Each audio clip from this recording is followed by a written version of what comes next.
Hello everyone, सभी को Radhe Radhe. Welcome to Shriji competitive classes. आज हम चैप्टर करेंगे कार्बन एंड इट्स कंपाउंड्स, जो कि आपका क्लास 10th का है। इससे जो भी क्वेश्चंस आपके बनेंगे एग्जाम में वो आपके कवर हो जाएंगे। ये आपका कंप्लीट एनसीईआरटी का है, जिसमें आपकी line to line complete cover करवाई जाएगी। ठीक है, तो इसके बेस पे आपसे जो भी क्वेश्चन पूछे जाएंगे, चाहे वो आपका आरआरबी का हो, चाहे वो आपका एसटेट का हो, चाहे आपका किसी का भी एग्जाम हो, कहीं भी टीजीटी साइंस आए तो उसमें आप इसको आराम से कर लोगे। ठीक है, तो देखो, फर्स्ट ऑफ ऑल कार्बन कैसा होता है। कार्बन एक वर्सेटाइल एलिमेंट है। ठीक है, तो वर्सेटाइल क्या होता है? वर्सेटाइल होता है कि इसकी ability to form so many compounds, बहुत सारे कंपाउंड्स फॉर्म करने की इसमें एबिलिटी होती है, जो कि स्टेबल फॉर्म करता है। ठीक है, इन अर्थ के क्रस्ट में जो कार्बन है वो कितना होता है? 0.02%। 0.02%। एक क्वेश्चन आपका ये बन सकता है। ठीक है, मल्टीपल चॉइस क्वेश्चंस में जो भी आपके एग्जाम्स होंगे उसमें बन सकता है, चाहे आपके किसी के भी कोई भी कम्पिटिटिव एग्जाम हो। तो इसमें क्या है? And found in form of minerals. ये किस में फॉर्म होता है? आपको मिनरल्स की फॉर्म में मिलता है। ये भी क्वेश्चन बन सकता है। एटमॉस्फेयर है 0.03% ऑफ कार्बन डाइऑक्साइड। एटमॉस्फेयर में कार्बन डाइऑक्साइड CO2 कितनी होती है? 0.03%। ठीक है, तो ये आप पहले से ही करते आ रहे हो, आपको पता होगा ये चीज। ठीक है, उसके बाद all living structures are carbon based. जितने भी लिविंग स्ट्रक्चर्स हैं वो क्या होते हैं? कार्बन बेस्ड होते हैं। उसके बाद covalent bond in carbon. Carbon में क्या होता है? कोवेलेंट बॉन्ड फॉर्म होता है। ठीक है, एटॉमिक नंबर ऑफ कार्बन, देखो एटॉमिक नंबर कार्बन का क्या है? 6 है। तो इसकी इलेक्ट्रॉनिक कॉन्फ़िगरेशन क्या बनेगी? जैसे फर्स्ट शेल में आपके पास आ सकते हैं 2 इलेक्ट्रॉन, सेकंड शेल में कितने आ सकते हैं? 1 2 3 4 6 है ना टोटल इसके, तो 2 फर्स्ट में आ गए, फर्स्ट में 2 आ सकते हैं, सेकंड में फिर आ जाएंगे 4। ठीक है, तो ये चैप्टर आपने 9th में किया होगा कि इसकी वैलेंसी कितनी होती है और ये क्या होता है। तो लास्ट शेल में जितने इसके इलेक्ट्रॉन्स है, मतलब क्या है? 4 है, तो 4 इसकी क्या होगी? वैलेंसी होगी। अब आपको पता है कि 4 ना तो किसी को देगा ये पूरे, ना किसी से लेगा। ठीक है, तो कंप्लीट कोई भी नहीं देगा 4, तो अपने है ना 2 होते तो डोनेट कर भी देता किसी को। To attain a noble gas configuration it can, या तो क्या करेगा? ये 4 इलेक्ट्रॉन ले लेगा। ठीक है, but it would be difficult. यही बात बता रखी है कि 4 इलेक्ट्रॉन को देना बहुत मुश्किल है किसी के लिए भी। But it would be difficult for nucleus to hold 4 extra electrons, और इसके न्यूक्लियस को भी मुश्किल होगा ना उसको होल्ड करना 4 इलेक्ट्रॉन्स को। Lose 4 electrons but it would required a large amount of energy. इसमें से अगर 4 निकालते हैं हम तो इसको बहुत ज्यादा एनर्जी देनी पड़ेगी, है ना, 4 इलेक्ट्रॉन्स निकालने के लिए। तो ये भी डिफिकल्ट है। तो it will difficult just for an atom two of carbon to either gain और लूज इलेक्ट्रॉन्स।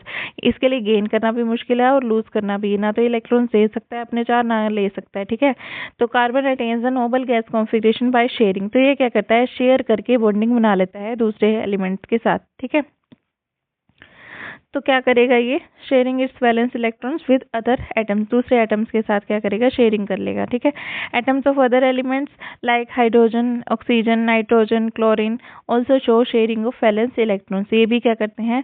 शेयरिंग करते हैं। ठीक है, हाइड्रोजन, ऑक्सीजन, नाइट्रोजन, क्लोरीन। ठीक है, तो ये आपने याद रखना है। तो इसमें आपने कैसे याद रखोगे? Hydrogen, oxygen, nitrogen, chlorine.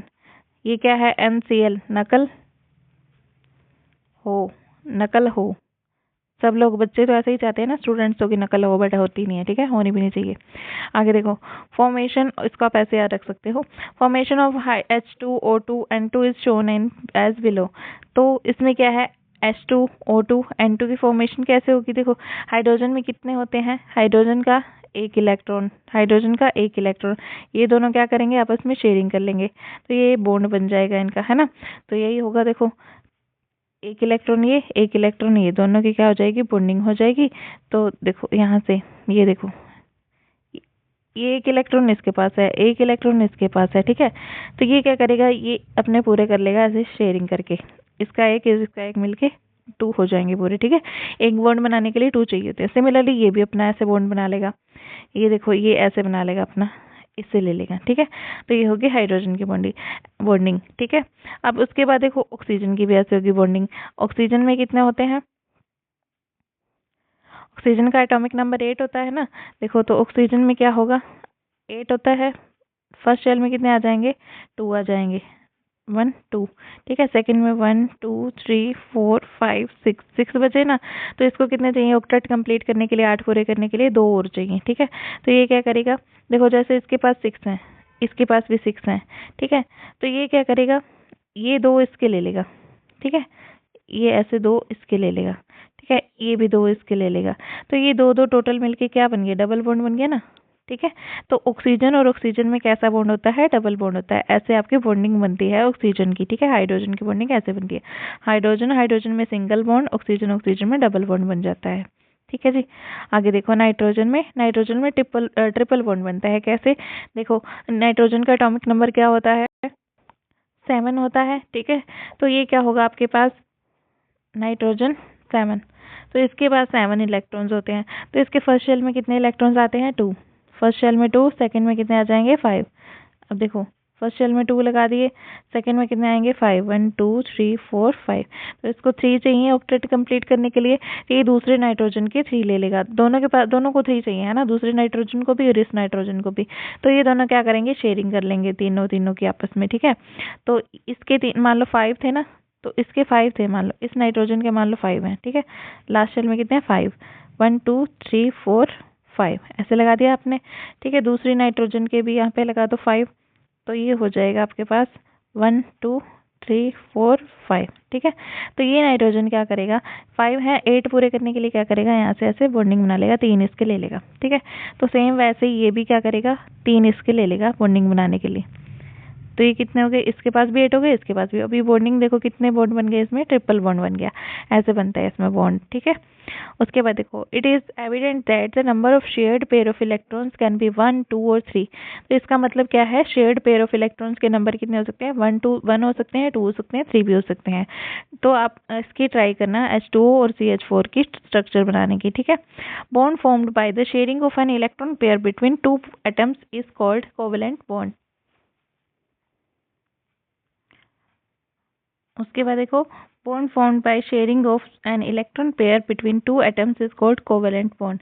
कोई भी जो शेयर करके बॉन्डिंग होती है ना, उसको हम कोवेलेंट बॉन्डिंग बोलते हैं। ठीक है, कोवेलेंटली बॉन्डेड मॉलिक्यूल्स हैव मोलो मेल्टिंग एंड बॉइलिंग पॉइंट्स। जो ये कोवेलेंट बॉन्ड के मॉलिक्यूल्स होते हैं ना, जैसे आपके पास ये बन गया था, ये बनाया था हमने, या फिर ये कोवेलेंट बॉन्ड जितने भी सी कार्बन कार्बन में। ठीक है, तो ये सारे क्या होते हैं, ये कोवेलेंट बॉन्डिंग वाले के पास, कोवेलेंट बॉन्डिंग वालों का मेल्टिंग पॉइंट और बॉइलिंग पॉइंट क्या होता है, लो होता है।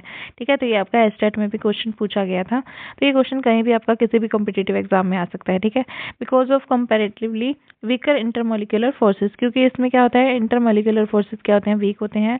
अनलाइक आयनिक कंपाउंड्स के बजाय इनके कोवेलेंट बॉन्डिंग क्या होती है, इंटरमोलिकुलर फोर्सेस क्या होते हैं, वीक होते हैं। These molecules are generally poor conductor of electricity. ये इलेक्ट्रिसिटी के क्या होते हैं, पुअर कंडक्टर्स होते हैं। क्यों, क्योंकि since no charge particles are formed, क्योंकि इसके अंदर कोई भी फ्री इलेक्ट्रॉन्स नहीं होता, क्योंकि जो इलेक्ट्रिसिटी पास होती है वो किसकी वजह से होती है, फ्री इलेक्ट्रॉन्स की वजह से। उसके बाद देखो versatile nature of carbon atoms. 2 important properties of carbon atom enable carbon to form enormously large number of compounds. इसकी 2 ऐसी प्रॉपर्टी हैं जो इसको बहुत सारे कंपाउंड्स बनाने के लिए क्या करती हैं, एबल बनाती हैं। कौन कौन सी है, कैटिनेशन और टेट्रावैलेंसी। कैटिनेशन क्या होता है, खुद के साथ ही बॉन्डिंग बनाते जाना। ये कितनी भी बॉन्डिंग बना सकता है खुद के साथ ही, खुद के एटम्स के साथ ही, तो इसको कैटिनेशन बोलते हैं। ठीक है, कैटिनेशन की डेफिनेशन देखो क्या है हमारे पास, property of carbon atom to form bond with other atoms of carbon atom is called catenation. Carbon का कार्बन के साथ ही बॉन्ड बनाते जाना वो क्या कहलाता है, कैटिनेशन। ठीक है, कैटिनेशन। अब उसके बाद like carbon silicon forms compounds with hydrogen up to 7 और 8 एटम्स ऑफ सिलिकॉन। कार्बन के जैसे ही सिलिकॉन भी क्या करता है, हाइड्रोजन के साथ कंपाउंड फॉर्म करता है। ठीक है, तो ये कितने तक कर सकता है, 7 और 8 एटम्स तक। तो इसमें भी कौन सी प्रॉपर्टी होगी, कैटिनेशन की। टेट्रावैलेंसी क्या है, टेट्रावैलेंसी है कि इसके पास 4 इलेक्ट्रॉन्स जो हैं फ्री पड़े होते हैं। तो ये क्या होता है, इसके लिए, इसकी वजह से क्या हो जाता है, capable of bonding with atoms of oxygen, hydrogen, nitrogen, sulphur, chlorine, other elements. ये इन सब के साथ बॉन्डिंग करने में क्या होता है, एबल होता है। ठीक है, कर सकता है। Smaller size of carbon atom enables nucleus to hold the shared pair of electrons strongly. अब इसका जो साइज है ना वो छोटा है। ठीक है, thus carbon compounds are very stable in general. तो कार्बन के कंपाउंड क्या होते हैं, स्टेबल होते हैं। देखो इसका अगर साइज छोटा है तो ये क्या करेगा, इसका न्यूक्लियस साइज छोटा मान लो, यहाँ पे जैसे देखो इसका साइज इतना सा है, ठीक है, यहाँ तक ही इसमें कवर हो जाते हैं ना, जैसे कार्बन के सारे, तो उसके बाद 2 पहले में आ जाते हैं, 4 इसमें आ जाते हैं, ठीक है, ऊपर वाले में। तो ये क्या होता है, इसका साइज बहुत छोटा है, इसके पास और 4 आएंगे ना, तो ये न्यूक्लियस इसको आसानी से पकड़ लेगा। अगर मान लो इसका साइज बड़ा हो ना, तो न्यूक्लियस को बाहर से लेने में थोड़ी डिफिकल्टी होगी, ठीक है। तो ये यही कहना चाह रहे हैं कि ये बहुत स्ट्रांगली इलेक्ट्रॉन्स को, शेयर्ड पेयर ऑफ इलेक्ट्रॉन्स को न्यूक्लियस इसका होल्ड कर लेता है। Saturated and unsaturated carbon compounds कौन से होते हैं? सैचुरेटेड हम उनको बोलते हैं जिनमें सिर्फ सिंगल बॉन्ड होता है, जैसे C डबल बॉन्ड C। और अनसैचुरेटेड किसको बोलते हैं? जिसमें डबल बॉन्ड और ट्रिपल बॉन्ड होता है, ठीक है, तो इनको बोलते हैं हम अनसैचुरेटेड, ठीक है। इन दोनों को हम बोलते हैं अनसैचुरेटेड, इसको बोलते हैं सैचुरेटेड, ठीक है। तो ये बात आपने याद रखनी है। तो एक बात और याद रखनी है, सिंगल बॉन्ड वालों में हम क्या लगाते हैं, जैसे C डबल बॉन्ड C है हमारे पास, C डबल बॉन्ड C, इसके पीछे हम एन लगाते हैं, ठीक है।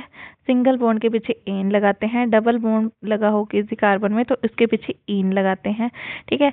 अगर ट्रिपल बॉन्ड लगा हो तो उसके पीछे हम लगाते हैं आइन, ठीक है। ये बात आपने याद रखनी है, एन इन आइन। और अगर आपके पास एक कार्बन की चेन है, ये आपको नेमिंग में काम आएगा, मैं अभी आपको बता रही हूँ कि अगर आपके पास एक कार्बन की चेन है तो आप उसके लिए क्या लगाओगे, एक कार्बन के लिए मिथ का यूज करते हैं, ठीक है। रूट वर्ड होते हैं ये, रूट वर्ड मिथ लगेगा। 2 कार्बन के लिए आपके पास लगेगा इथ, ठीक है। 3 कार्बन है तो आपके पास लगता है प्रोप। अगर 4 कार्बन है तो लगता है ब्यूट, ठीक है। 5 कार्बन हो तो लगता है पेंट, रूट वर्ड बता रही हूँ आपको, ये आपने याद रखने हैं। 6 कार्बन हो तो लगता है हेक्स, ठीक है। अगर 7 कार्बन हो, 7 के लिए लगता है हेप्ट, ठीक है। 8 के लिए लगता है ओक्ट, और 9 के लिए लगता है नॉन, ठीक है। और 10 के लिए लगता है डेक।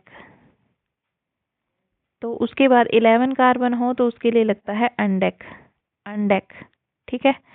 और 12 कार्बन हो तो उसके लिए लगता है डूडेक।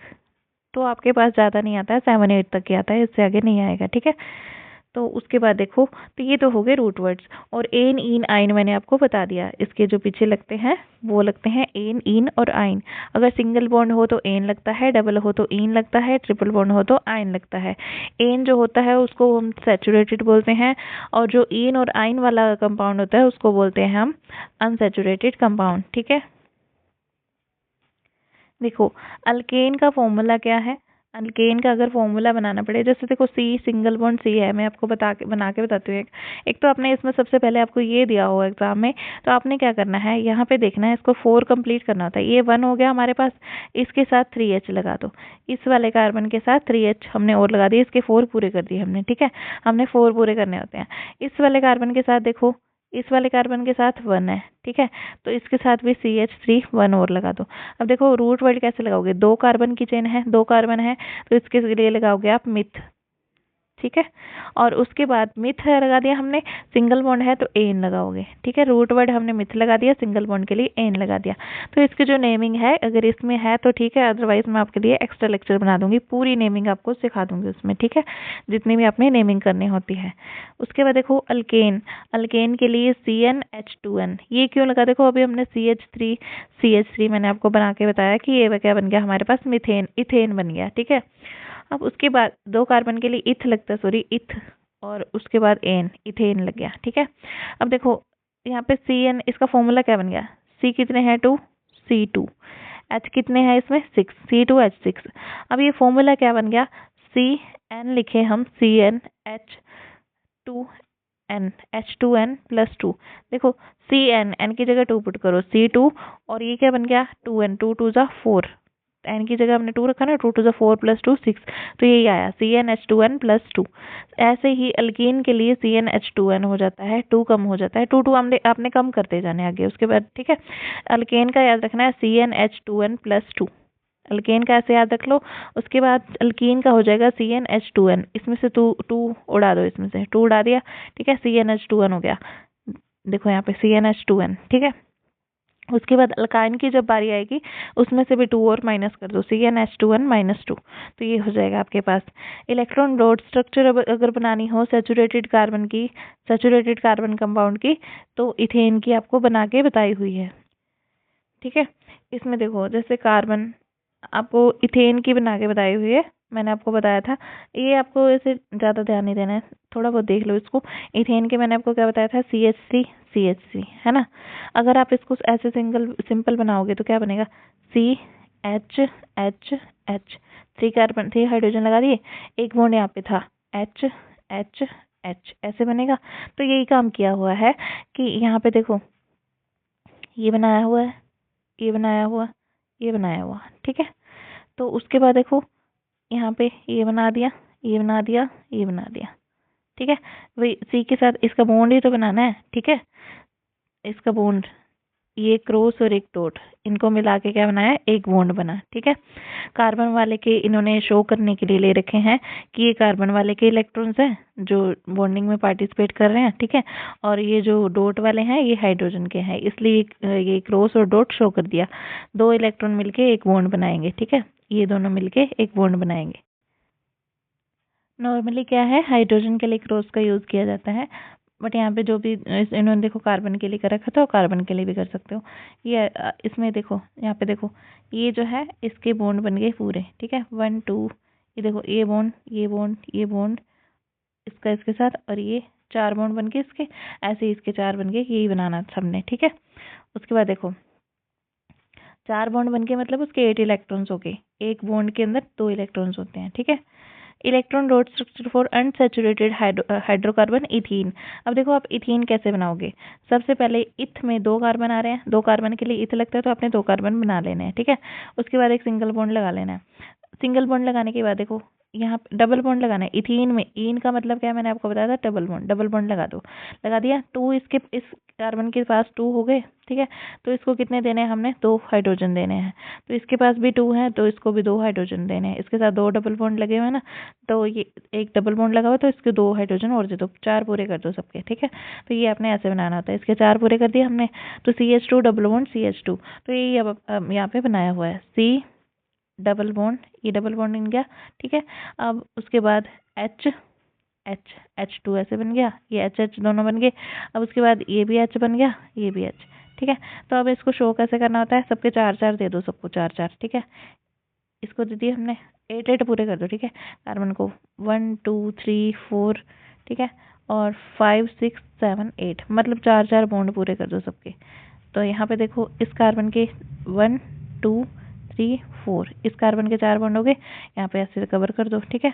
और उसके बाद ये हाइड्रोजन का हो गया ना, ये हाइड्रोजन का बॉन्ड हो गया, ये हाइड्रोजन का, ठीक है। तो ये हो गया आपके पास, समझ में आई बात। ये ऐसे करना होता है। हाइड्रोजन के पास 1 इलेक्ट्रॉन था ना, तो एक इसका जुड़ गया कार्बन वाले का, तो ये इसके साथ अपना बॉन्ड बना लेगा, ठीक है जी। आगे देखो next, try drawing the electron dot structure of ethyne. Ethyne का आपने खुद से ट्राई करना है बनाने का, ठीक है। Formula and structure of saturated compounds of carbon and hydrogen. अब इनकी देखो, ये मैं आपको अभी तक सिखा रही थी, CH4 मीथेन कैसे बनता है। देखो मीथेन बनाने के लिए आप क्या करोगे, एक कार्बन लगेगी, एक कार्बन को हमने कितने हाइड्रोजन देने हैं, 4 देने हैं, सीधी सी बात है। तो हमने क्या हाइड्रोजन कितने पूरे करने होते हैं, कार्बन के साथ 4 पूरे करने होते हैं। सिंगल बॉन्ड लगा हो तो 3 दे दो, डबल लगा हो तो क्या दे दो, उसको 2 और दे दो, 4 पूरे कर दो, ठीक है। तो यहाँ पे CH4 बनेगा तो C के साथ 4 हाइड्रोजन लगा दो ऐसे, ठीक है। तो ये इसकी स्ट्रक्चर हो जाएगी मीथेन की, ठीक है जी। उसके बाद इथेन की स्ट्रक्चर बनानी है, तो क्या होगा आपके पास, मैंने आपको अभी सिखाया था। इथेन की स्ट्रक्चर बनाने के लिए C सिंगल बॉन्ड C आ जाएगा, ठीक है। इसके पास ये है तो इसको 3 हाइड्रोजन दे दो, सिंगल बॉन्ड है तो 3 दे दो, ये CH3 बन जाएगा। और इसको ऐसे बना के दिखाना है तो H3 ऐसे अलग अलग दिखा देंगे, ठीक है, 3 H ऐड करके दिखा देंगे। उसके बाद C3H8 प्रोपेन बनाना है, तो देखो C3, ठीक है। प्रोप का मतलब मैंने आपको बताया था कि 3 कार्बन की चेन होती है। अब इसमें 3 कार्बन हमने लगा दिए। अब क्या करोगे, एन है तो H3, इसके पास 1, तो इस कार्बन के साथ देखो कितने हैं, 1 2, 2 है तो इसको 2 और दे दो, इसके साथ 1 है तो इसको 3 और दे दो, ठीक है। तो ये बन जाएगा आपके पास CH3 तो आपने क्या किया, CH3 CH2 CH3, ठीक है जी। ये ऐसे करना होता है। सेम ऐसे ही ब्यूटेन का बनाना है आपने, 4 कार्बन लेके तो वैसे बना के देखो। अब इसके बाद पेंटेन में 5 कार्बन आएंगे, तो 5 कार्बन लेके साइड में आप हाइड्रोजन पूरे कर दोगे उसके 4 ठीक है। On the basis of structures of hydrocarbons can be, hydrocarbons कौन कौन से होते हैं, कई टाइप के हो सकते हैं। स्ट्रेट चेन भी हो सकते हैं, ठीक है, ब्रांच भी हो सकते हैं, ऐसे भी हो सकते हैं। साइक्लिक सैचुरेटेड भी हो सकते हैं, सैचुरेटेड का मतलब सिंगल बॉन्ड वाले भी हो सकते हैं, ठीक है। साइक्लिक का मतलब ये साइकिल में है ना, ऐसे भी हो सकते हैं, कार्बन ऐसे भी जुड़े हो सकते हैं। अब साइक्लिक अनसैचुरेटेड भी हो सकते हैं, मतलब डबल बॉन्ड वाले भी हो सकते हैं, ठीक है। उसके बाद स्ट्रक्चरल आइसोमर्स कौन से होते हैं, These are the compounds having identical molecular formula but different structures, जिनका molecular formula तो सेम होता है but structures different होती है, तो उनको बोलते हैं structural isomers। ये आपका कई बार पूछा जा चुका है बोर्ड के एग्जाम्स में, तो इसको अच्छे से कर लेना। जैसे देखो, अब आपके पास स्ट्रेट चेन कार्बन बना दिए हमने, स्ट्रेट चेन आइसोमर है जैसे हमारे पास, ये कैसे बनेगा देखो। अब इन्होंने बना दिया 4 कार्बन की चेन ले ली, 1 2 3 4, ठीक है। तो एक 4 कार्बन की चेन ले ली। अब इसमें क्या होगा, यहाँ पे 3 आएंगे क्योंकि यहाँ पे 1 है ना। तो इस कार्बन के साथ 1 और 2 है, तो यहाँ पे 2 लगा दो। यहाँ पे 2 है, इस कार्बन के साथ 2 है, तो यहाँ पे 2 लगा दो। इस कार्बन के साथ कितने हैं, 1 है, तो यहाँ पे 3 लगा दो। यही बनेगा CH3 CH2 CH2 CH3, ठीक है। तो ये हमने बना दिया, ठीक है जी। ये कौन सा हो गया, स्ट्रेट चेन आइसोमर हो गया। उसके बाद ब्रांच चेन आइसोमर, देखो ब्रांच वाला कैसे बनेगा, ये हमने बना दिया। देखो जैसे यहाँ पे बनाया, ये ऊपर वाला क्या बनाया था, ब्यूटेन बनाया, ठीक है। ऐसे ही अब हमने लेनी तो 4 कार्बन की ही चेन है, देखो 4 कार्बन की ही चेन ली यहाँ पे, ठीक है। बट ये क्या किया, ऐसे ब्रांच में जोड़ दिए, ठीक है। अब इस कार्बन के साथ देखो ऐसे ऐसे जोड़ दिए इन्होंने, ऐसे और ऐसे, ठीक है, ब्रांच में जोड़ दिए। अब इस कार्बन के साथ देखो कितने बॉन्ड है, इस कार्बन के साथ 1 है, तो इसको 3 दे दो। ऐसे ऐसे करके इसके साथ 3 हाइड्रोजन लगा दो। सेम वैसे इसके साथ भी 3 हाइड्रोजन, ठीक है। अब इसके साथ देखो, इस वाले के साथ 1 2 3 है ऑलरेडी, तो इसके साथ क्या आ जाएगा, 1 आ जाएगा। एक हाइड्रोजन देखो यहाँ पे लगा दिया इन्होंने, ठीक है, ये लगा दिया। उसके बाद देखो यहाँ पे इस कार्बन के साथ एक ही है, 1 है, तो इसमें कितने लगा दोगे आप, 3 लगा दोगे। 1 1 2 3, ठीक है, 3 हाइड्रोजन। तो ये क्या कर दिया, ब्रांच में बना दिया इसको, ठीक है। Branch isomer of butane, butane का ब्रांच आइसोमर है, ये ब्यूटेन का स्ट्रेट आइसोमर है, ठीक है जी। आइसोमर्स क्या होते हैं, 2 फॉर्म में जिनको हम बना सकते हैं। अब उसके बाद देखो hetero atoms and functional group क्या होता है। अच्छा, इसका मैं आपको एक और एग्जांपल देती हूँ। जो आपका आइसोमर्स क्या होते हैं, आइसोमर्स होते हैं जिनका मॉलिक्यूलर फॉर्मूला सेम होता है बट स्ट्रक्चरल फॉर्मूला क्या होता है, डिफरेंट होता है, ठीक है। तो इसमें देखो, सबसे पहले आप ले लो एग्जांपल ब्यूटेन का, 1 2 3 4, ठीक है। तो इसमें क्या आ जाएगा आपके पास, ये अभी जो हमने बनाया था CH3 CH2 CH2 CH3, यही आएगा हमारे पास। ये क्या बन गया, ब्यूटेन। ये क्या बन गया, लॉन्गेस्ट कार्बन की चेन बन गई, ठीक है। अब उसके बाद इसी को हम क्या लिख दें, तो इसी को हम लिख सकते हैं, पोजीशन ऑफ आइसोमर की चेंज हो जाएगी इसमें, C C C ऐसे लगा दो, एक कार्बन यहाँ शिफ्ट कर दी हमने, ठीक है। तो ये क्या बन गया हमारे पास, इसके पास 3 आ जाएंगे, देखो 1 है ना, तो इस कार्बन के पास कितने हैं, 1 2 3, तो क्या आ जाएगा, एक हाइड्रोजन आ जाएगा। इसके पास 1 है तो 3 हाइड्रोजन आ जाएंगे, ठीक है। इसके पास 1 है तो 3 हाइड्रोजन आ जाएंगे, ये आ गया। अब इसका नेमिंग क्या बनेगी, देखो ये कितने की चेन बन रही है, 3 कार्बन की चेन बन रही है, ठीक है। तो इसका मतलब ये तो प्रोपेन बनेगा, है ना, प्रोपेन, सिंगल बॉन्ड है सब में, प्रोपेन। बट क्या बनेगा, 2 नंबर पे नंबरिंग देंगे इसको, 1 2 3, 2 नंबर पे क्या लगा हुआ है, मिथाइल, तो 2 मिथाइल प्रोपेन इसका नाम हो जाएगा।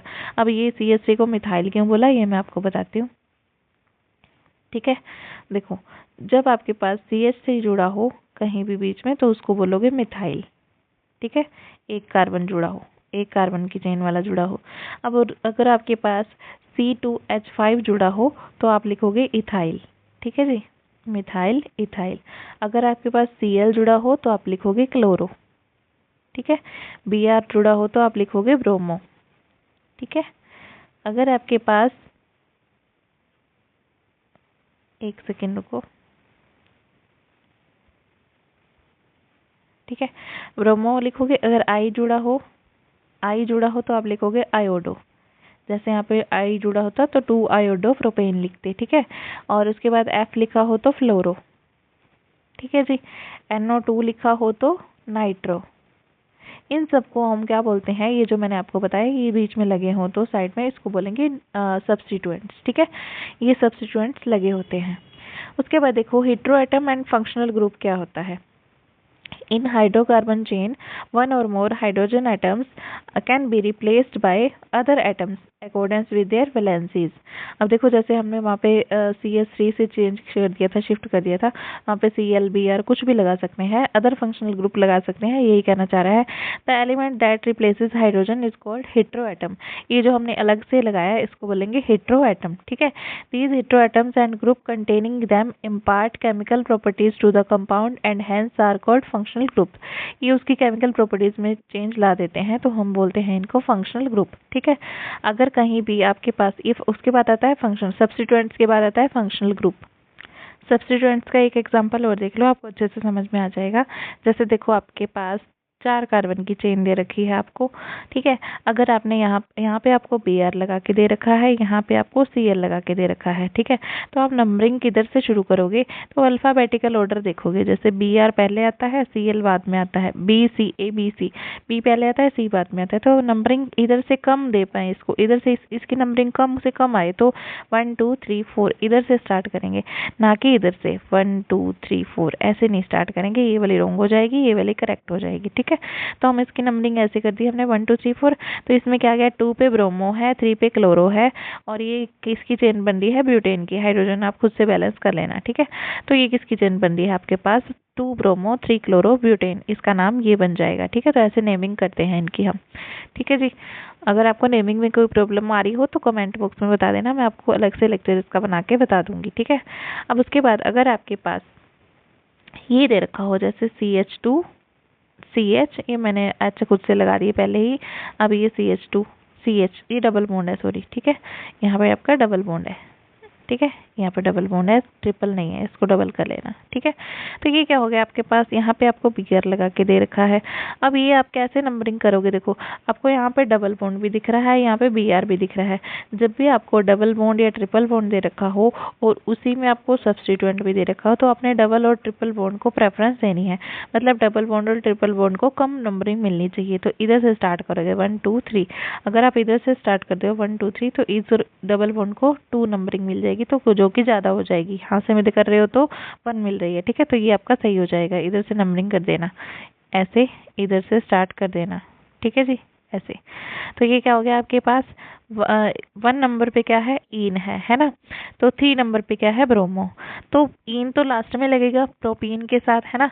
3 ब्रोमो प्रोप 1 ईन, ठीक है। इसको ऐसे लिखोगे। आगे देखो फंक्शनल ग्रुप के बारे में पढ़ते हैं।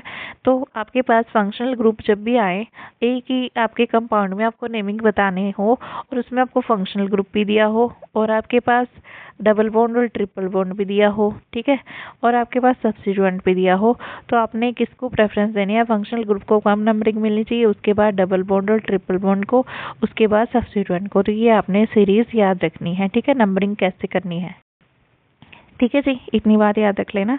उसके बाद हेटेरो एटम क्या होता है, हेटेरो एटम जैसे क्लोरीन ब्रोमीन, क्लोरो ब्रोम। अब क्लोरो ब्रोमो, ये इसको हेलो अल्केन भी बोलते हैं, हेलो भी बोलते हैं, ठीक है। हेलो कौन से होते हैं, क्लोरो फ्लोरो, ठीक है। तो इसको क्लोरो ब्रोमो इसको याद रखना है। Cl2Br, ठीक है। फॉर्मूला क्या है, Cl2 और उसका क्या है, ब्रोमो का Br, ये भी लगा होगा आपके उसके ग्रुप में। और उसके बाद ऑक्सीजन, ऑक्सीजन के लिए क्या है, अब देखो हेटेरो एटम क्या है, ऑक्सीजन। ऑक्सीजन लगा हो जैसे O और H, OH लगा होगा, ठीक है। ऑक्सीजन वाले आ गए। अब एल्डिहाइड, एल्डिहाइड में CHO इसका फॉर्मूला होता है, ठीक है। और इसमें लगा क्या, ये सारे फंक्शनल ग्रुप हैं, कौन कौन से हैं, alcohol aldehyde ketone carboxylic acid, alcohol aldehyde ketone carboxylic acid. Alcohol के लिए OH लगता है, एल्डिहाइड के लिए CHO लगता है, कीटोन के लिए C डबल बॉन्ड O लगता है, और इसके लिए कार्बोक्सिलिक एसिड के लिए COOH लगता है, ठीक है।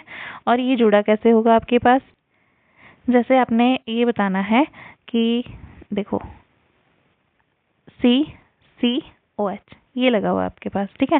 तो इसकी नेमिंग करनी है। सबसे पहले आप हाइड्रोजन बैलेंस करोगे, इसके पास 1 है तो इसको 3 दे दोगे, इसके पास 2 है तो इसको 2 दे दोगे, ठीक है।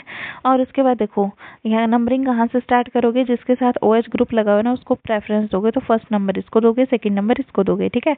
तो आपके पास नेमिंग इसकी क्या बन जाएगी, ये 2 कार्बन की चेन है तो सबसे पहले तो इथ आएगा, है ना। इथ आएगा। और इसमें सारे सिंगल बॉन्ड है तो एन आएगा, ठीक है। इथेन 1, 1 पे क्या लगा हुआ है, OH को हम ओल से डिनोट करते हैं, ठीक है। OH के लिए क्या लगाते हैं हम बाद में, ओल लगाते हैं, इथेन 1 ओल। और ये दोनों इकट्ठे नहीं आ सकते वोवल, तो इसलिए ई काट दो, ठीक है। ई और ओ इकट्ठे नहीं आ सकते। इथेनॉल भी बोल सकते हैं इसको, इथेन 1 ओल भी बोल सकते हैं, ठीक है। उसके बाद आपके देखो नेमिंग CHO वाले की कैसे होगी, इसकी अल वाले की, इसका अल अल होता है इसका, ठीक है। बाद में इसको अल से अल लगाते हैं इसके लिए। अब देखो जैसे आपके दिया हो ये दिया हुआ है आपको HCHO, ठीक है, ये दिया हुआ है। अब इसमें आप क्या करोगे, H C double bond O और H ऐसे दिया होगा ये, ठीक है। अब जब भी कीटोन की बारी आएगी ना, दोनों तरफ इसके कार्बन की चेन होगी, ठीक है जी। अब जैसे इसको नाम क्या दोगे, CHO दिख रहा है ना, तो इसका क्या हो गया, एक ही कार्बन है तो मीथेन 1 अल, मिथेनल नाम हो जाएगा इसका, ठीक है। अब और देख लो जैसे CH3 CHO दे रखा है आपको, तो इसमें क्या आएगा, CH3 C double bond OH। तो इसमें CHO इकट्ठा ही मिलेगा आपको, जहाँ भी मिलेगा एक तरफ कार्बन की चेन मिलेगी, तो ये आप पहचान जाना कि अल वाला है, ठीक है, एल्डिहाइड है। एल्डिहाइड और कीटोन में लगभग सभी स्टूडेंट्स को कंफ्यूजन रहती है, तो इसको आप ऐसे पहचानोगे, ठीक है। अब इसमें देखो इसकी नेमिंग कहाँ से करोगे, इस कार्बन के साथ लगा हुआ ना, ये इसको दोगे फर्स्ट प्रेफरेंस 1 2। अब इसकी नेमिंग क्या करोगे, 2 कार्बन की चेन है, इथेन 1 अल, इथेनल इसका नाम हो जाएगा, ठीक है। उसके बाद देखो जब आपको ये कीटोन की बारी हो, कीटोन कैसे दिया होगा, CH3 C double bond O, example लेके बता रही हूँ आपको, CH2 CH3 ऐसे दिया होगा, ठीक है। तब इसका नाम दो, क्या बनेगा, नंबरिंग कहाँ से करोगे, इसको कम नंबरिंग इधर से मिलेगी। अब देखो ये दोनों कार्बन की चेन के बीच में बैठा हुआ है, तो ये कौन सा है, कीटोन है, तो इसके लिए ओन लगाते हैं हम, ठीक है। इसके लिए क्या लगाते हैं, ओन लगाते हैं। तो ये क्या हो गया, 4 कार्बन की चेन है, ब्यूटेन कितने नंबर पे है ये ओन, 1 2 3 4, ब्यूटेन 2 ओन, ठीक है, इसका नाम बन जाएगा, ठीक है जी। अब उसके बाद carboxylic acid COOH C double bond COOH, इस फॉर्मूला ऐसे हो जाएगा इसका, ठीक है। और तो इसमें देखो C डबल बॉन्ड OH, इसको ऐसे डिनोट करेंगे, ठीक है। और ये इसको ओपन करके करेंगे तो ऐसे C डबल बॉन्ड OH, ये आपको ऐसे ही लगा हुआ मिलेगा।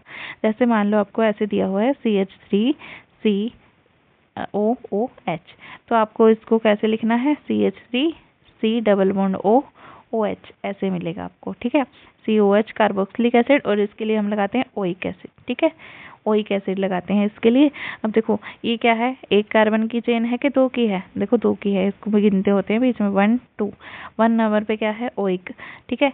इथेन 2 कार्बन है वैसे दिख रहे हैं, ethane 1 oic acid, ethane oic acid, ठीक है, इसको ऐसे लिखेंगे।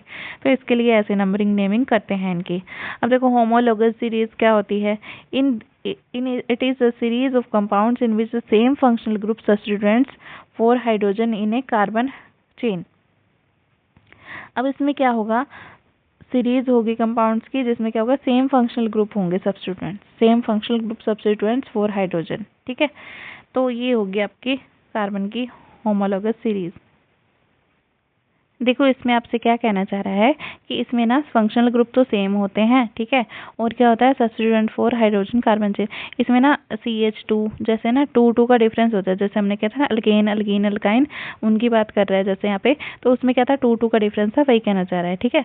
फॉर इंस्टेंस इसके लिए हम ले सकते हैं अल्कोहल्स ले सकते हो, CH3OH C2H5OH, ठीक है। तो इसमें देखो ये डिफरेंस आता जा रहा है ना आपके पास, इसमें 1 कार्बन की चेन है, इसमें 2 कार्बन की चेन है, तो इसमें क्या आ जाएगा आपके पास, फिर उसके बाद 3 कार्बन की चेन है, फिर उसके बाद 4 कार्बन की चेन है। और इसमें देखो कितने कितने का डिफरेंस आ रहा है, हाइड्रोजन में कितने का डिफरेंस है, यहाँ पे हाइड्रोजन 3 है, यहाँ पे हाइड्रोजन 2 है, यहाँ पे हाइड्रोजन 7 है, यहाँ पे हाइड्रोजन 9 है, तो 2 का डिफरेंस आएगा आपके पास, ठीक है, यही कहना चाह रहा है ये। तो इसमें ये होता है आपके पास होमोलोगस सीरीज होती है, इसको होमोलोगस सीरीज बोलते हैं हम, ठीक है। तो successive members differs bye CH2, तो ये CH2 से डिफर कर रहे हैं, सब में CH2 का डिफरेंस आ रहा है। देखो 1 कार्बन बढ़ रहा है हर एक में और 2 हाइड्रोजन बढ़ रहे हैं, CH2 से जो डिफर करते हैं तो उनको क्या बोलते हैं, सॉरी मैंने H2 बोल दिया आई थिंक ऊपर आपको समझाने के लिए। तो ये CH2 से डिफर करते हैं, एक यूनिट से, CH2 की यूनिट से डिफरेंट करते हैं, ठीक है। और इनकी यूनिट ऑफ मास कितनी होती है, 14 यूनिट ऑफ मास होती है, ठीक है। देखो ये 14 यूनिट क्यों बोल रहा है, CH2 है ना, CH2 से डिफर कर रहा है। कार्बन का कितना होता है, इसका होता है 12 एटॉमिक मास, क्योंकि इसका एटॉमिक नंबर 6 होता है, लगभग डबल के अप्रोक्सीमेट क्या होता है, मास होता है। और इसका हाइड्रोजन का 1 एटॉमिक नंबर होता है और मास कितना होता है 2। तो आपके पास ये कितना आ जाएगा, तो 2 हाइड्रोजन का 2 मास, सॉरी, ठीक है। तो एटॉमिक मास कितना होगा इसका, हाइड्रोजन का 2, कार्बन का कितना हो जाएगा 12 और 2 कितना हो जाएगा 14, ठीक है। उसके बाद देखो नेक्स्ट द सक्सेसिव, अच्छा ये हो गया आपके पास। तो इसका हाइड्रोजन का 1.01 के अप्रोक्सीमेट होता है, तो 1 ही लेके चलते हैं, ठीक है। आगे देखो, the chemical properties are imparted by functional group, thus all members have similar chemical properties. सारे मेंबर्स की इनकी जो होती हैं सेम केमिकल प्रॉपर्टीज होती हैं। केमिकल प्रॉपर्टीज क्या होती हैं, सेम होती हैं, but the members have different physical properties. Physical properties इनकी क्या होती हैं, डिफरेंस होती हैं, ठीक है, डिफरेंट होती हैं, ठीक है जी। आगे देखो, ये होती है होमोलोगस सीरीज। होमोलोगस सीरीज की ही बात चल रही है सारी, ठीक है। उसके बाद देखो, physical properties vary among the members of homologous series due to difference in their molecular mass. तो ये फिजिकल प्रॉपर्टीज क्यों चेंज होती हैं, क्योंकि उनके मोलिकुलर मास में चेंज होता है। मेल्टिंग एंड बॉइलिंग पॉइंट क्या होते हैं, increase with increasing molecular mass. जैसे जैसे मोलिकुलर मास इंक्रीज होता जाता है, वैसे वैसे इनके मेल्टिंग एंड बॉइलिंग पॉइंट बढ़ते जाते हैं। अब देखो नोमेनक्लेचर कैसे करना है, ये मैंने आपको आई थिंक पहले ही बता दिया है ना। अब देखो, identify the number of carbon atoms in compound. Compound के अंदर आइडेंटिफाई करो कार्बन एटम्स कितने हैं। फंक्शनल ग्रुप इज इंडिकेटेड इधर बाय प्रीफिक्स और सफिक्स। तो फंक्शनल ग्रुप को भी सफिक्स लगाना है या प्रीफिक्स के तौर पे यूज करना है, ठीक है।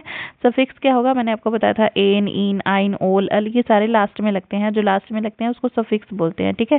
जैसे हिंदी में प्रत्यय बोलते हैं ना, ये प्रत्यय होते हैं जो लास्ट में बनते हैं, ठीक है। और प्रीफिक्स क्या होता है, उपसर्ग होता है, ठीक है।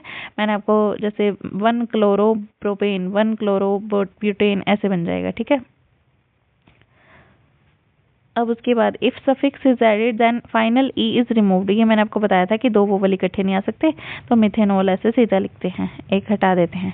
उसके बाद केमिकल प्रॉपर्टीज आती है कार्बन कंपाउंड्स की। वो क्या होती हैं हमारे पास, फर्स्ट ऑफ ऑल कंबस्शन है, ठीक है। कार्बन कंपाउंड्स जनरली बर्न होते हैं एयर में to produce carbon dioxide. Carbon dioxide produce करते हैं और वाटर प्रोड्यूस करते हैं और हीट एंड लाइट एनर्जी देते हैं ये, ठीक है। जैसे CH4 को O2 के साथ रिएक्ट करवाएं तो क्या बनेगा, ये कार्बन डाइऑक्साइड देगा, वाटर देगा, हीट एंड लाइट देगा, ठीक है। तो ये अपने बात याद रखनी है। जैसे देखो, हम भी क्या करते हैं, जैसे सांस लेते हैं तो कार्बन डाइऑक्साइड छोड़ते हैं, ठीक है। वाटर तो हमारे अंदर होता ही है, ऐसे याद रख लेना। हीट और लाइट, क्या हीट भी लाइट भी, ठीक है। सांस लेते हैं तो हीट निकलती है ना मुंह से, ऐसे याद रख लेना। Saturated hydrogen hydrocarbons Burns generally with blue flame. Saturated जो होते हैं ना, सिंगल बॉन्ड वाले, वो क्या होते हैं, ब्लू फ्लेम के साथ जलते हैं इन गुड सप्लाई और एयर, ठीक है। एंड विद ए येलो सूटी flame in limited supply of air. जब इनको अच्छी एयर मिलती है, बहुत ज़्यादा एयर मिलती है, तब ये क्या करते हैं, ब्लू कलर की फ्लेम छोड़ते हैं। ये आपने याद रखनी है, बात इंपॉर्टेंट है ये, ठीक है। अब इसमें क्या है, ब्लू कलर की फ्लेम छोड़ते हैं। जब इनको थोड़ी सी कम एयर मिलती है, कम एयर मिले मतलब, तो ये क्या करते हैं, सूटी, येलो सूटी फ्लेम। देखो जैसे आपके पास कम हवा चलती हो, ठीक है, तो क्या होता है, तो आप फूंक मार मार के आग जलाते हो ना कई बार, जैसे तंदूर वगैरह में जलाते हो, रोटियां बनाते हो, तो उसमें क्या होता है, तो फूंक मार के आपको जलानी पड़ती है, मतलब एयर ज़्यादा देनी पड़ती है। वैसे वो क्या होती है, येलो येलो सी होती है, जब उसको फूंक मार के जला देते हैं तो क्या होती है, ब्लू होती है, ऐसे याद रख लेना, ठीक है। Sooty flame is seen when unsaturated hydrocarbons are burned. अच्छा, ये सूटी फ्लेम आपको कब दिखता है, जब अनसैचुरेटेड हाइड्रोकार्बन्स को बर्न करते हैं तो सूटेड फ्लेम दिखता है, ठीक है, येलो येलो सा। उसके बाद burning of coal and petroleum emits oxides of sulphur. Coal और पेट्रोलियम को बर्न करने पे क्या देते हैं, वो सल्फर के ऑक्साइड्स देते हैं, सल्फर के ऑक्साइड्स देखते हैं, ठीक है। SO2, ऐसे ऐसे याद रख लेना, SO2, ठीक है। कोल एंड पेट्रोलियम कौन डलवाने गया, SO2 छोटा, ठीक है, पेट्रोल डलवाने गया, ठीक है।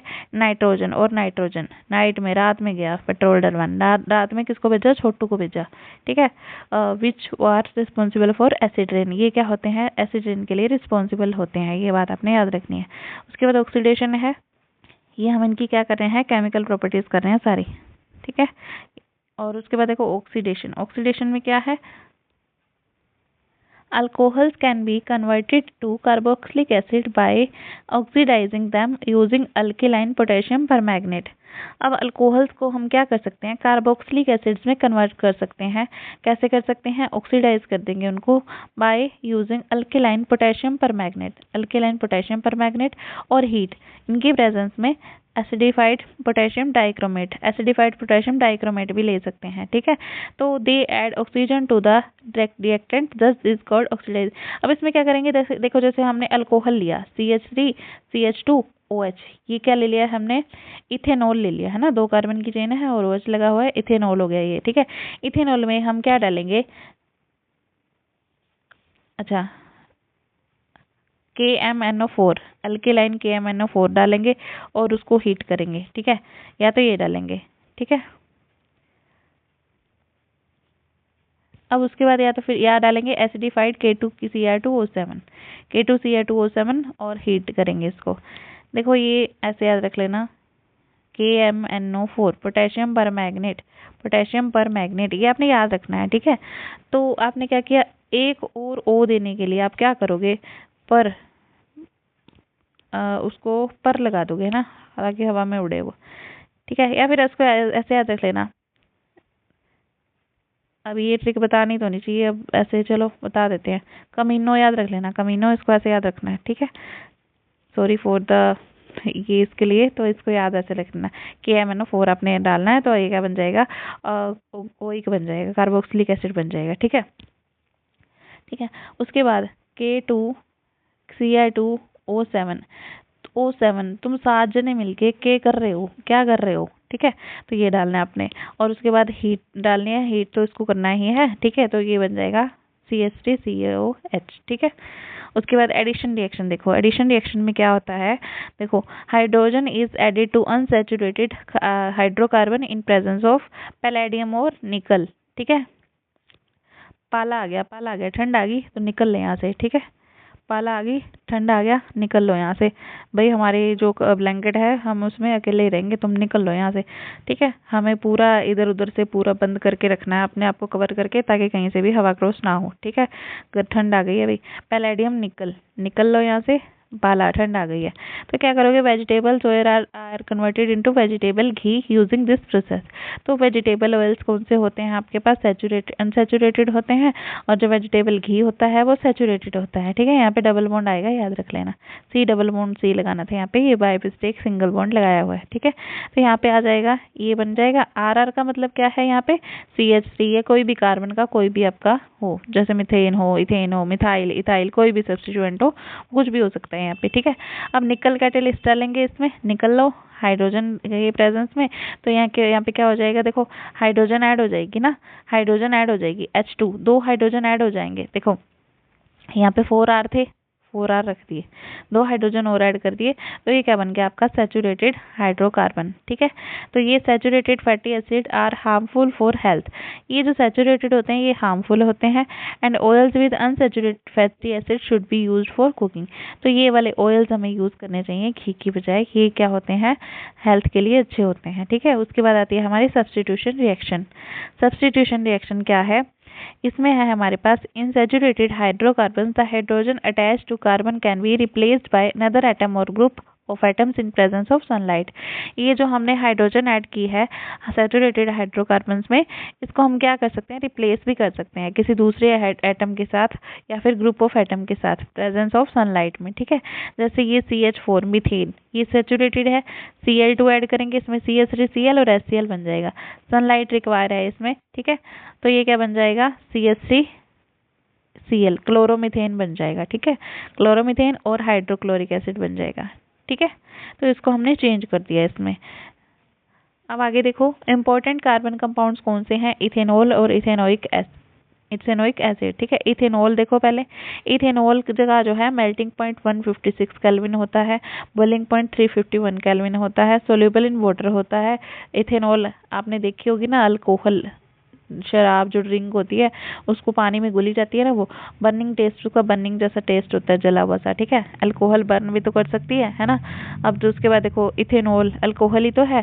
ठीक है, मेल्टिंग पॉइंट क्या है, 156 और बॉइलिंग पॉइंट BP कितना हो गया आपका, 351। ठीक है, ये याद रख लेना। उसके बाद consumption of dilute ethanol causes serious health issues and intake of pure alcohol is lethal। ठीक है, तो इसमें क्या है, डाइल्यूट इथेनॉल का आप यूज़ करोगे तो ये क्या होगा, हेल्थ के लिए अच्छी नहीं है, बहुत ज़्यादा हेल्थ इश्यूज होते हैं इसमें। ठीक है, and intake of pure alcohol is lethal. Pure alcohol को लेना वो क्या है, लीथल है। लीथल का मतलब होता है जानलेवा। ठीक है, अगर आप प्योर अल्कोहल को ले लोगे तो वो तो क्या है, जानलेवा होती है। ठीक है, डाइल्यूट को ले लोगे पानी के साथ मिक्स हुई हुई तो वो हेल्थ के लिए अच्छी नहीं है। ठीक है, केमिकल प्रॉपर्टीज ऑफ इथेनॉल क्या है, C2H5OH react with sodium to form sodium ethoxide. Sodium ethoxide form करती है एंड हाइड्रोजन फॉर्म करती है। देखो इसको Na के साथ हमने रिएक्ट करा दिया सोडियम के साथ, तो सोडियम इथोक्साइड C2H5OH उड़ जाएगा और इसके साथ Na आगे लग जाएगा, तो ये सोडियम इथोक्साइड होता है, प्लस में H2 बन जाएगा। ठीक है, और जैसे ही हम इसमें क्या डालेंगे, कंसनट्रेटेड H2SO4 सल्फ्यूरिक एसिड डालेंगे 443 केल्विन पे, डिहाइड्रेटेड टू इथेन, तो ये इथीन डिहाइड्रेटेड टू इथीन, तो ये इथीन में बदल जाएगा। ठीक है, तो ये बात आपने याद रखनी है। देखो ना ना ना ना ना Na क्या होता है, सोडियम। ठीक है, और 2 कार्बन है तो इसलिए इथ, O साथ में है तो ऑक्साइड, इथोक्साइड, सोडियम इथोक्साइड। ठीक है, तो सोडियम डालोगे तो सोडियम इथोक्साइड बन जाएगा, H2SO4 डालोगे तो क्या बन जाएगा, C2H4, और क्या बन जाएगा, H2O। देखो H4, 4 कार्बन रह गए, C2H4, एक हाइड्रोजन इसमें से निकल गया, इसमें चला गया और पानी बन गया, वाटर बन गया। OH पहले था, एक हाइड्रोजन उसमें से निकल गया तो H2O बन गया ना, ये तो बन गया आपके पास। तो ये क्या बन गया, C2H4 बच गया। C2H4 आपको पता ही है, C2H4 H2 दोनों को दे दो, 2 कब लगेंगे, जब यहाँ पे डबल बॉन्ड होएगा, डबल बॉन्ड का मतलब इथीन होएगा, है ना, तो ये इथीन बन गया C2H4। ठीक है, इथेनॉल के यूजेस क्या है, सोप और कॉस्मेटिक्स बनाने में यूज होता है ये। ठीक है, अल्कोहलिक बेवरेज बनाने में यूज होता है। ठीक है, बेवरेज का मतलब होता है पीने वाली चीजें, ड्रिंक जो होती है। ठीक है, बेवड़े क्या करते हैं, पीते ही तो हैं, ऐसे याद रख लेना इसको। यूजेस ऑफ इथेनॉल में और आता है हमारे पास, लेबोरेटरी रिएजेंट के रूप में यूज होता है, मेडिसिन और टॉनिक्स में यूज होता है। ठीक है, उसके बाद देखो इथेनोइक एसिड, इसको एसिटिक एसिड भी बोलते हैं इथेनोइक एसिड को। ये 290 केल्विन पे फ्रीज होता है। ठीक है, और 391 केल्विन पे बॉयल होता है, मिसिबल इन वाटर। ठीक है, और सोर इन टेस्ट में खट्टा होता है। ठीक है, तो ये पानी में क्या होता है, घुलनशील होता है। ठीक है, तो ये जो आपकी चीजें है ना, ये जो आपके पॉइंट्स है, ये आपके एनसीईआरटी के टिट्टो ऐसे के ऐसे पॉइंट्स उसमें पूछे जाते हैं DSSS में, और एस्टेट में आपसे ऐसे ऑलमोस्ट कम पूछे जाते हैं। इसमें ये रिएक्शंस पूछी जाती हैं जो अभी हम ऊपर कर रहे हैं। ठीक है, तो आपने ये अच्छे से याद रखना है, बोर्ड एग्जाम में कुछ भी पूछ सकते हैं इसमें आपसे, तो आपने याद रखना है। ठीक है, अब 5 to 8% सोल्यूशन ऑफ मिसिबल का मतलब होता है घुलनशील। ठीक है, घुल जाना, पानी में घुलनशील होता है। 5 to 8% solution of acetic acid in water is called vinegar. 5 से 8% solution of acetic acid in water, पानी में एसिटिक एसिड डाल दें 5 से 8%, तो उसको क्या बोलते हैं, विनेगर बोलते हैं। ठीक है, तो ये आपने याद रखना है, विनेगर कैसे बनता है, 5 to 8% of acetic acid in water डाल दें तो विनेगर बनता है। ठीक है, प्योर एसिटिक एसिड को क्या बोलते हैं, ग्लेशियल एसिटिक एसिड बोलते हैं। ये इंपॉर्टेंट पॉइंट है आपका, ये दोनों इंपॉर्टेंट है। प्योर एसिटिक एसिड को क्या बोलते हैं, ग्लेशियल। प्योर गले में टपकता नहीं है, गले से टपता नहीं है ना आजकल, ऐसे याद रख लेना, प्योर जो है गले से टपता नहीं है, इतना मतलब अशुद्ध खाने की आदत हो गई है। ठीक है, रिएक्ट्स विद, ये रिएक्ट करता है किस किस के साथ, प्रोडक्ट क्या बनाता है, सोडियम के साथ रिएक्ट करता है इथेनोइक एसिड, जो क्या बनाता है, सोडियम इथेनोएट एंड हाइड्रोजन बनाता है। ठीक है, ये अपने याद रखना है। सोडियम कार्बोनेट के साथ रिएक्ट करता है Na2CO3 के साथ, सोडियम इथेनोएट कार्बन डाइऑक्साइड और वाटर बनाता है। ठीक है, और सोडियम बाइकार्बोनेट के साथ NaCO3 के साथ रिएक्ट करता है तो सोडियम इथेनोएट कार्बन डाइऑक्साइड और वाटर बनाता है। ये सारी चीजें ना आपने याद करनी है, घोल के पी जानी है इनको। ठीक है, इथेनॉल के साथ इन presence of concentrated sulphuric acid react करता है तो एस्टर एंड वाटर बनाता है। ठीक है, ये आपको रिएक्शंस दी हुई है नीचे, तो आपने ये देख लेनी है अच्छे से। ठीक है, देखो जब ये CO2 और H2, एक सेकेंड रुको, हाँ जी ठीक है, ये रहा CH3COH NaOH के साथ रिएक्ट करेगा, COONA, CH3COO H था ना, CH3COOH, ये था, CO नेगेटिव और H पॉजिटिव होता है, ये उड़ जाएगा और Na पॉजिटिव इसके साथ आके जुड़ जाएगा। ठीक है, OH नेगेटिव इसके साथ चला जाएगा, H पॉजिटिव के साथ H2O बन जाएगा। ठीक है, तो ये हमने यहाँ पे बना दिया। उसके बाद अगर ये Na के साथ रिएक्ट करेगा तो क्या आएगा, यहाँ पे ये H निकल जाएगा ठीक है, 2H निकल जाएगा तो H2 निकल जाएगा और यहाँ पे Na आके जुड़ जाएगा।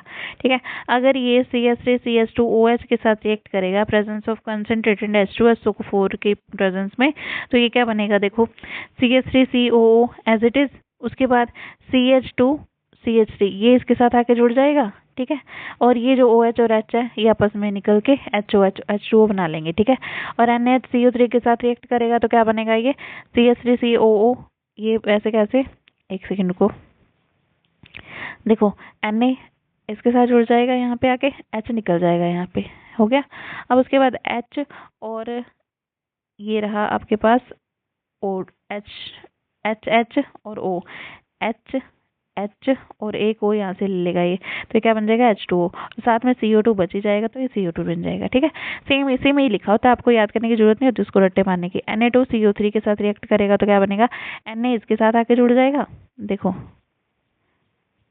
अब देखो Na इसके साथ आके जुड़ जाएगा CH3COO के साथ। ठीक है, और यहाँ पे CO2 लग जाएगा, CO2। ठीक है, और साथ में बच जाएगा H2O। ठीक है जी, देखो Na2CO3 था हमारे पास। ठीक है, Na इसके साथ जुड़ गया।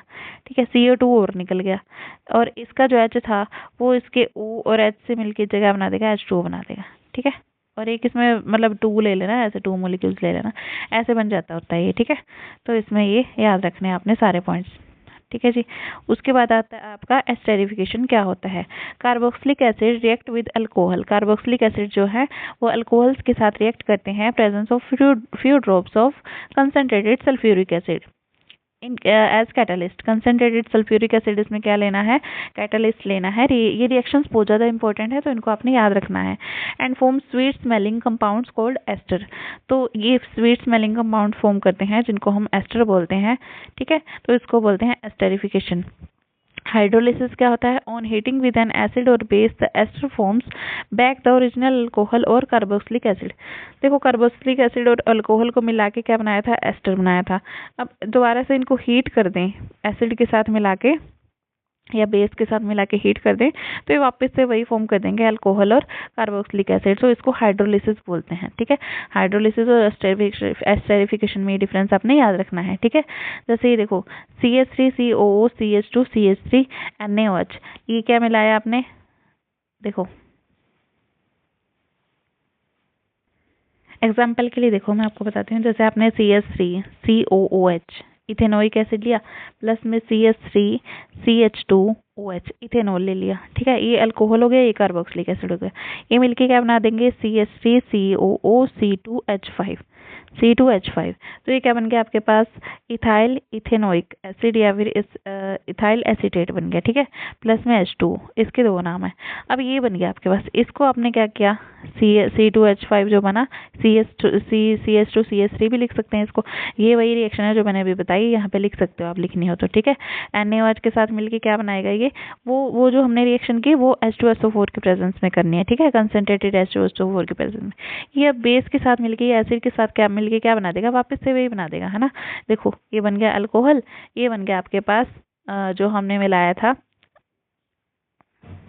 एक सेकंड को, CH3COO बन गया, साथ में ये बन गया। ठीक है, CH3COO देख, एक सेकंड को देखो, वापस से देखो, CH3COO इसके साथ जुड़ गया जाके CH3CH2OH बन गया। ये बन गया हमारे पास, ये बन गया।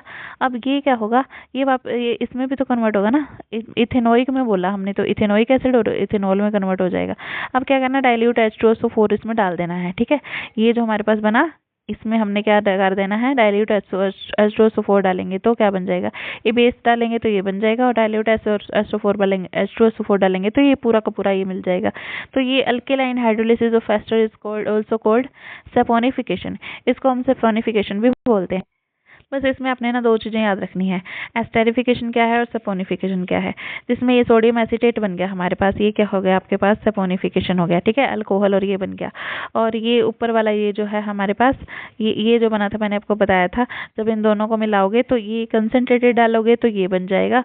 तो ये क्या है हमारे पास, एस्टर है, एस्टेरिफिकेशन आ जाएगा। ठीक है, और अगर आप इसी को डाइल्यूट डालते हो, इसमें डाइल्यूट H2SO4 डालते हो, रीड करते हो तो वापस से ही मिल जाते हैं, ये सैपोनिफिकेशन हो गया। ठीक है, सैपोनिफिकेशन ये होगा, ये हो गया आपके पास एस्टेरिफिकेशन। एस्टेरिफिकेशन उल्टा, ऐसे कंसंट्रेटेड डालोगे तो ये एस्टेरिफिकेशन हो जाएगा, ठीक है। Alkaline hydrolysis of ester is called saponification, ये बता दिया आपको। उसके बाद सोप्स एंड डिटर्जेंट्स आते हैं हमारे पास। सोप क्या है? सोडियम और potassium salt of carboxylic acid with long chain. Sodium और पोटेशियम साल्ट है with of carboxylic acid with long chain, लंबी चेन होती है इनकी, ठीक है। ये आपका एंड होने वाला है, बस ये थोड़ा सा रह गया, थोड़ा सा बस खत्म होने वाला है ये चैप्टर। सोप एंड डिटर्जेंट क्या होता है? देखो ये सोडियम साल्ट होता है, सोडियम में पोटेशियम साल्ट होता है, इसका फॉर्मूला होता है of carboxylic acid with long chain, लंबी चेन होती है। जैसे इसमें ना कार्बन की बहुत सारी चेन होती है, C17H35 COONA, ये वाली कार्बन की चेन होती है, इसमें बहुत लंबी होती है। सोडियम का साल्ट होता है या फिर पोटेशियम का साल्ट होता है, ठीक है, ये होता है इसमें। तो इसके बाद देखो ये लॉन्ग चेन होती है। Soaps are effective with soft water, soft water के साथ तो इफेक्टिव होते हैं, हार्ड वाटर के साथ ये इफेक्टिव नहीं होते हैं, ठीक है। अब उसके बाद डिटर्जेंट्स क्या होते हैं? Ammonium of sulphonate salts. Detergents क्या होते हैं? सल्फोनेट सॉल्ट्स के अमोनियम होते हैं। तो सबसे पहले सोडियम उसको देखो, सोप को क्या होते हैं? सोप का मैन्युफैक्चर कैसे करते हैं हम? एनिमल फैट या फिर वेजिटेबल ऑयल ले लेंगे, ठीक है। तो प्लस में क्या करेंगे, उसमें सोडियम हाइड्रोक्साइड डाल देंगे कंसंट्रेटेड, ठीक है, NaOH मतलब कंसंट्रेटेड NaOH डाल देंगे, तो क्या बन जाएगा? सोप बन जाएगा, प्लस में ग्लिसरॉल बन जाएगा, ठीक है।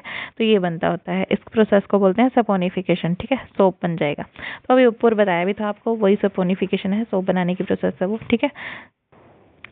इसमें क्या होता है देखो, जो ये होता है अभी मैं आपको बताती हूँ। Soaps are effective with soft water, ये सॉफ्ट वाटर के साथ काम करते हैं, हार्ड के साथ नहीं करते हैं। डिटर्जेंट होते हैं अमोनियम और सल्फोनेट सॉल्ट्स होते हैं, ठीक है। उसके बाद देखो ये क्या करते हैं? Sulphonate salts of carboxylic acid with long chain, लंबी चेन के साथ। They are effective with both soft and hard water, ये दोनों के साथ क्या होते हैं? काम करते हैं, ठीक है, सॉफ्ट वाटर में भी हार्ड वाटर में भी। अब देखो CH3 COO, ये जो था ना हमारे पास C17H35 COONA, इसमें COONA जो था ये था हमारे पास, ये क्या होता है? इसमें जो आयनिक पार्ट होता है ना, ये वाला, ये आयनिक पार्ट जो होता है वाटर सोल्यूबल होता है, ये वाटर फिलिक होता है, मतलब वाटर लविंग होता है, ठीक है। फिलिक का मतलब लविंग होता है, पानी में जाना चाहता है, ये आसानी से जाता है, ठीक है। और जो ये दूसरा पार्ट होता है ना कार्बन का, इसके साथ जो कार्बन चेन जुड़ी होती है, ये जो होता है ना, ये क्या होता है? लॉन्ग हाइड्रोकार्बन चेन जो होती है, ये ऑयल सोल्यूबल होती है और हाइड्रोफोबिक होती है। फोबिक मतलब डरने वाला, पानी से डरती है, ये पानी से दूर भागती है, ठीक है। तो ये आपके बात याद रखनी है। Ionic part, hydrophilic part, long hydrocarbon chain कौन सी होता है? हाइड्रोफोबिक पार्ट होता है, ठीक है। सोप मॉलिक्यूल में ये होता है। स्ट्रक्चर ऑफ सोप मॉलिक्यूल ये बना रखी है आपके लिए, ठीक है, इन्होंने, ये सोप मॉलिक्यूल की स्ट्रक्चर है। ये हाइड्रोफिलिक एंड है और ये है आपके पास जो कार्बन की चेन है, आप ऐसे बना के आ जाना, ये कार्बन की चेन है और यहाँ पे COO नेगेटिव Na पॉजिटिव, ये जो है ये आयनिक पार्ट है। और ये जो है ये कौन सा है आपके पास? का हाइड्रो कार्बन वाला पार्ट है। हाइड्रोकार्बन वाला पार्ट हाइड्रोफोबिक होता है, ये आपने याद रखना है। कार्बन चेन जो है ना वो पानी से क्या है? डरती है, ठीक है, कार्बन चेन पानी से डरती है और आयनिक पार्ट वाटर लविंग होता है, ठीक है। क्लींजिंग एक्शन ऑफ सोप क्या होता है? देखो, most dirt is oily in nature, ज़्यादातर जो डर्ट होती है ना वो क्या होती है? ऑयली इन नेचर होती है, जो आपके कपड़ों के ऊपर गंदगी लगी होती है वो ऑयली सी होती है, ठीक है। और hydrophobic and attached itself with dirt. अब मैंने आपको क्या बताया था, जो कार्बन की चेंज होती है वो हाइड्रोफोबिक होती है, कार्बन की चेंज होती है हाइड्रोफोबिक होती है, वो क्या होगी? इसके साथ अटैच कर लेगी खुद को, ठीक है, अटैच विद डर्ट, उसके साथ जाके जुड़ जाएगी। वाइल द आयनिक पार्ट क्या करेगा? तो वो तो क्या करेगा? Molecules of surrounded with molecules of water, वो क्या हो जाएगा? पानी में ज़्यादा जाएगा वो, है ना। This result in formation of radial structure called micelle. अब ये जो स्ट्रक्चर फॉर्म हो जाती है ना इससे, तो इसको मिसल बोलते हैं। ये रहा डर्ट पार्टिकल, ठीक है, ऑयल ऑयल लगा हुआ था जो भी, कार्बन की चेन तो इसके साथ जाके जुड़ेगी और ये Na वाला दूर जाएगा, सोडियम पार्ट वाला जो आयनिक पार्ट है वो दूर जाएगा, ठीक है। तो ये ऑयल ड्रॉपलेट थी। एन इमल्शन इज दस फॉर्म्ड बाय सोप मॉलिक्यूल। अब इससे क्या होगा? इमल्शन फॉर्म होगी। इमल्शन क्या होता है? देखो, दो लिक्विड्स का ना मिश्रण होता है जो कभी भी आपस में मिलते नहीं है, जैसे ऑयल और वाटर का हो गया यहाँ पे, तो ये क्या हो गया? ये इमल्शन फॉर्म हो जाएगी यहाँ पे, ठीक है। कहाँ पे थे हम? कहाँ गए वो इमल्शन वाला पार्ट जो हम पढ़ रहे थे? अच्छा, ये रहा, an emulsion is formed by soap molecule, ये इमल्शन फॉर्म होगी। The cloth needs to be mechanically agitated to remove the dirt particles from the cloth. तो ये क्या होगा, मैकेनिकली क्लॉथ क्या होगा, इसको हमने क्या करना है, डर्ट पार्टिकल को रिमूव करना है इसमें से। तो ये क्या होगा, जैसे हम कपड़े को झटकाएंगे ना, जैसे उसको धोते हैं, तो उसमें से क्या होता है, ये जो होता है ना, ये जो ऑयल पार्टिकल को लेके ये रिमूव हो जाते हैं अपने आप, ठीक है। तो ये होता है इसमें। स्कम क्या होता है, the magnesium and calcium salts, जैसे ही हम धोते हैं ना, तो ये मॉलिक्यूल्स जो होते हैं सोप के, comes out with dirt particles, तो ये डर्ट पार्टिकल्स के साथ बाहर आ जाते हैं, क्लोथ जो होता है वो साफ हो जाता है, ठीक है, और गेट क्लीन, और क्लीन हो जाता है, ठीक है जी। अब उसके बाद देखो नेक्स्ट क्या होता है इसमें, स्कम क्या होता है, magnesium and calcium salts present in hard water. इसके अंदर ना, हार्ड वाटर के अंदर क्या होता है, मैग्नीशियम और कैल्शियम के सॉल्ट होते हैं। तो ये क्या करते हैं, रिएक्ट विद सोप मॉलिक्यूल, ये सोप मॉलिक्यूल के साथ रिएक्ट कर लेते हैं और इनसॉल्युबल प्रोडक्ट बनाते हैं, जिसको हम स्कम बोलते हैं, ठीक है। स्कम आपसे पूछ सकते हैं। तो कौन कौन से सॉल्ट होते हैं, मैग्नीशियम एंड कैल्शियम। मग का स्कम, ठीक है। मग लोगे ना धोते टाइम कपड़े, तो वो क्या बना देता है, स्कम बना देता है, ठीक है। तो ऑब्स्ट्रक्टिंग द क्लींजिंग एक्शन, तो ये क्या क्लींजिंग एक्शन को डिस्टर्ब करता है, क्लीन नहीं करने देता है। Use of detergents overcome this problem, तो डिटर्जेंट क्या होते हैं, इस प्रॉब्लम को दूर कर देते हैं। Molecule prevent the formation of insoluble product and clothes gate clean, तो ये डिटर्जेंट जो होता है इस चीज से दूर रहता है, ऐसे इसको करने नहीं देता है रिएक्ट, तो ये ज्यादा अच्छा होता है, और इसमें जो कपड़े होते हैं वो अच्छे से साफ हो जाते हैं, ठीक है। इसमें ना आपका एक और प्रॉपर्टी रह गई है जो मैं आपको बता देती हूँ। एक और है इसमें, कार्बन के जो होते हैं ना कंपाउंड, कौन कौन से होते हैं, ये आपसे पूछ सकता है, इसमें नोट्स में दिया नहीं हुआ है वो, तो ये आपके क्वेश्चंस हैं, ये आप खुद से ट्राई कर लेना, ठीक है। आई होप आपसे हो जाएंगे ये सारे के सारे क्वेश्चंस। तो आप इसमें कोई भी डाउट हो, कोई भी प्रॉब्लम हो, तो आप कमेंट बॉक्स में मुझे बता सकते हो करके, तो वो मैं आपको क्लियर कर दूंगी। दोबारा से इसमें कुछ रह गया हो तो वो ऐड कर दूंगी इस चैप्टर में, ठीक है। अभी कुछ भी इसमें डाउट रह गया हो तो बता देना। अब उसके बाद ना एक प्रॉपर्टी आती है इसमें, कार्बन के जो होते हैं ना कंपाउंड्स, वो कौन कौन से होते हैं। जैसे इसमें ना कार्बन के अकरेंस ऑफ कार्बन आती है, इसमें ना एक्सट्रीम प्रेशर, बहुत ज़्यादा प्रेशर और टेम्परेचर पे क्या होता है इसमें, तो इसमें ना बहुत सारी स्ट्रक्चर बनती है। एक डायमंड बनती है, इसकी डायमंड बनती है, ग्रेफाइट बनती है, और बकमिस्टर फुलरिन बनती है, ठीक है। ये इनकी प्रॉपर्टीज आपसे पूछ सकते हैं। डायमंड कैसा होता है, देखो ये डायमंड ना टेट्राहेड्रल स्ट्रक्चर फॉर्म करता है, ऐसे 1 2 3 4, आपने ऐसे बनाना है इसको, ठीक है। 1 2 3, एक एरा इसका, ठीक है, एक एरा 1 2 3 ये रहा, ठीक है। इसके साथ भी ऐसे जोड़ना है, ठीक है, 1 2 3, एक इसके साथ जुड़ा, 1 2 3 नीचे और 1 2 3 1 2 3, ठीक है, ऐसे करना है। ये जो होती है ना, ये टेट्राहेड्रल स्ट्रक्चर होती है कार्बन की, डायमंड की, ठीक है। डायमंड की प्रॉपर्टीज क्या होती है, हार्डेस्ट इन नेचर होता है, एक्सट्रीम ब्रिलियंट शाइनिंग होती है, ठीक है। और क्या होता है इसमें, सिंबल क्या होता है इसका, C+O2, जैसे ये रिएक्ट करेगा, ये आपने हम केमिकल प्रॉपर्टीज तो कार्बन की कर ही ली थी, है ना। अब आगे देखो नेक्स्ट, अब उसके बाद ग्रेफाइट